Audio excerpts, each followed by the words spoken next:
एंकालोजिंग spondylitis एक ऐसी बीमारी है जिसमें कि रीढ़ की हड्डी जाम होने लगती है। जाम होने लगती है का मतलब यह है कि जो हड्डियां हमारी अलग अलग होती हैं, जैसे अगर मणके एक के ऊपर एक ऐसे रखे हुए हैं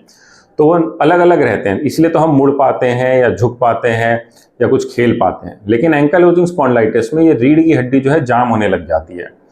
नॉर्मली इसके सिम्टम्स जो हैं 20 या 30 साल की उम्र के करीब से शुरू होते हैं और इसमें नॉर्मली जो सिम्टम्स होते हैं शुरुआत के वो ऐसे होते हैं कि रात में जब सो रहे होते हैं तो कमर के नीचे के भाग में दर्द होता है, या जब सुबह उठते हैं तो शरीर अकड़ा हुआ लगता है, कमर अकड़ी भी लगती है और ये सिम्टम्स धीरे धीरे बढ़ते चले जाते हैं। तो एंकालोजिंग स्पॉन्डिलाइटिस के शुरुआती सिम्टम्स इस तरह के रहते हैं और जब हम एक टेस्ट करते हैं जिसको कि HLA-B27 कहते हैं, जो कि एक ब्लड टेस्ट है, तो वो पॉजिटिव आता है। अब जब किसी मरीज को एंकालोजिंग स्पॉन्डिलाइटिस है और हमको पता चलता है कि ये मतलब या तो उसकी फैमिली में पहले से रहा हो जिसको जेनेटिक कहते हैं, या हो सकता है उसी पेशेंट में आया हो और उसकी फैमिली में किसी और को ना हो, तो इस तरह के सिम्टम्स में नॉर्मली सुबह उठ के अकड़ाहट होना, जोड़ों का जाम होना, चलने में दिक्कत होना या परसिस्टेंट पेन रहना, वो भी कमर के नीचे के भाग में, बड़े कॉमन सिम्टम्स हो जाते हैं। एंकालोजिंग स्पॉन्डिलाइटिस की अनफॉर्चुनेटली हमारे पास कोई परमानेंट मेडिसिन या कोई परमानेंट इलाज नहीं है। इसमें कुछ इंजेक्शन दिए जाते हैं, कुछ दवाइयाँ दी जाती हैं जिससे कि इसमें काफ़ी आराम आ सकता है। नॉर्मली इसकी दवाइयाँ भी लंबे समय तक चलती हैं और दवाइयों में पेन किलर से लेके सूजन कम करने वाली दवाइयाँ भी हो सकती हैं। तो नॉर्मली एंकालोजिंग स्पॉन्डिलाइटिस एक ऐसी बीमारी है जो अगर अफेक्ट करती है तो पेशेंट को शरीर में दर्द, अकड़ाहट या जोड़ों के मूवमेंट में दिक्कत, इस तरह के सिम्टम्स होते हैं जिसके लिए लंबी दवाइयाँ चलती हैं और उससे पेशेंट एक नॉर्मल ज़िंदगी बिता पाता है। तो अगर आपको या आपकी फैमिली में किसी को एंकालोजिंग स्पॉन्डिलाइटिस आया है